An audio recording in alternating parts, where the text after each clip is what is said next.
देखो जी, आज हम लोग क्लास 10 जेक बोर्ड 2026 का रासायनिक अभिक्रियाएं समीकरण चैप्टर का इंपोर्टेंट मतलब जो ऑब्जेक्टिव है इसका पार्ट 2 हम लोग आज देखने वाले हैं। ठीक है, अगर आप लोग पार्ट 1 नहीं देखे होंगे तो डिस्क्रिप्शन में इसका लिंक दिया हुआ है, वहां पर जाके जरूर देखें। ठीक है, अब हम लोग आते हैं क्वेश्चन की तरफ। ठीक है, पहला क्वेश्चन दिया है जी H2 + O2 को इसका आपस में अभिक्रिया करके H2O या कौन सी अभिक्रिया, अभिक्रिया का हम लोग को पहचान करना है कि कौन सी अभिक्रिया के अंतर्गत में जाएगा। ठीक है, या समीकरण दिया हुआ है तो यह जाएगा संयोजन अभिक्रिया के अंतर्गत में। ठीक है, संयोजन अभिक्रिया के अंतर्गत में इसलिए जाएगा जी क्योंकि संयोजन अभिक्रिया का डिफिनेशन होता है वैसी अभिक्रिया जो दो अभिकारक, दो या दो से अधिक अभिकारक मिलकर सिंगल एकल उत्पाद का निर्माण करता है। देखो जी, यहाँ पर दो गो है, यहाँ प्लस का चिन्ह दिया हुआ है, दो गो है, दोनों मिलकर सिंगल एक चीज का H2O जल का निर्माण करना है। सिंगल ही साइड दिया हुआ है जी, इधर डबल नहीं है, इसलिए यह संयोजन अभिक्रिया है। तो हम लोग समझ में आ गया होगा तुम लोगों सभी बच्चे को कि संयोजन में होता है क्या, दो वो अभिकारक रहता है, दोनों आपस में मिलकर एक सिंगल उत्पाद का निर्माण करता है जिसे हम लोग प्रतिफल भी कहते हैं जी, इसलिए संयोजन अभिक्रिया के अंतर्गत में जाएगा। ठीक है,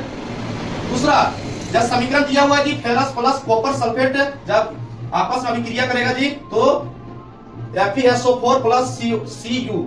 ठीक है, यह कौन सी अभिक्रिया है, अभिक्रिया का नाम लिखना है। ठीक है, तो यह द्वीप विस्थापन नहीं सॉरी यह विस्थापन अभिक्रिया है। ठीक है, समीकरण जी क्लास 10 में जब एग्जाम देने जाएंगे मेरे प्यारे बच्चों तो वहां पर समीकरण जरूर दिया जाता है कि कौन सा अभिक्रिया के अंतर्गत में जाएगा। ठीक है, तो यह जो दिया गया है जी यह विस्थापन अभिक्रिया के अंतर्गत में जाएगा। ठीक है, कैसे जाएगा वो समझाने का प्रयास कर रहे हैं, क्योंकि विस्थापन अभिक्रिया होता है जी वैसी अभिक्रिया, रासायनिक अभिक्रिया जिसमें अधिक अभिक्रियाशील धातु जी कम, जो ज्यादा ताकतवर रहेगा वो कम को हटा देगा, कम ताकतवर को हटा के उसके जगह पर बैठ जाएगा। यहाँ पर देखो जी, यह फेरस जो है अधिक अभिक्रियाशील धातु है, इसको ये हटा देगा। देखो इसके जगह पर जाके बैठ गया, FeCu को हटा दिया और इसके जगह पर जाके बैठ दिया, Cu कॉपर का निर्माण किया, इसको इस साइड कर दिया, इसलिए यह विस्थापन अभिक्रिया के अंतर्गत में जाएगा। मतलब कि वैसी रासायनिक अभिक्रिया जिसमें अधिक अभिक्रियाशील धातु या अधिक है, कॉपर की तुलना में अधिक अभिक्रियाशील धातु कम अभिक्रियाशील धातु को हटाकर उसके स्थान पर जाकर बढ़ जाता है जी, वह द्वीप विस्थापन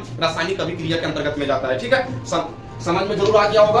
अगला चाहते हैं कि लोहे की वस्तु को हम पेंट क्यों करते हैं, तो लोहे की वस्तु को हम पेंट इसलिए करते हैं संक्षारण से बचाने के लिए जी। ठीक है, संक्षारण का अर्थ हुआ कि जब लोहे की वस्तु को जी हम लोग खुले वातावरण में छोड़ देते हैं, हवा नमी जल से अभिक्रिया करके उसमें जंग लग जाता है। ठीक है जी, इसलिए हम लोग संक्षारण उसे बचाने के लिए जी हम लोग उसमें लोहे की वस्तु में पेंट करते हैं। ठीक है, जल के विद्युत अपघटन में कैथोड पर कौन सी गैस मुक्त होती है, बोल रहा है कि जल का जब विद्युत अपघटन किया जाता है तो कैथोड पर कौन सी गैस मुक्त होती है जी, तो हाइड्रोजन गैस उस पर मुक्त होती है। ठीक है, जब विद्युत का प्रयोग करके जल का अपघटन करेंगे जी तो कैथोड पर हाइड्रोजन गैस का मुक्त होगा और एक होता है एनोड, एनोड जो प्लस में होता है जी उसमें ऑक्सीजन गैस का मुक्त होगा। तो तुम लोग जरूर याद रखिएगा जी, एग्जाम में आने का पूरा चांस है कि कैथोड पर कौन सी गैस मुक्त होती है, तो हाइड्रोजन जी। और अगर यहाँ पर पूछेगा जी कि एनोड पर कौन सी गैस मुक्त होती है तो हम लोग बोलेंगे ऑक्सीजन जी। आगे समझ में किसी प्रकार का दिक्कत नहीं होना चाहिए।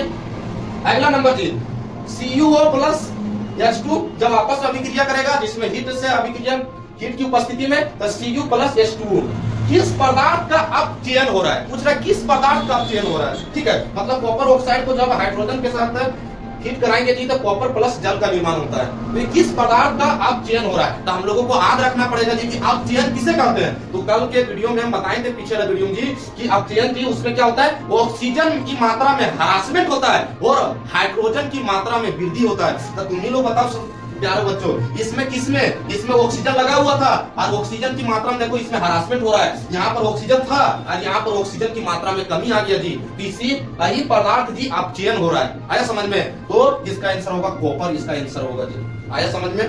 अब एक बार थोड़ा सा फास्ट में रिवीजन करा दे रहे हैं। ठीक है, मात्र 1 मिनट के अंदर।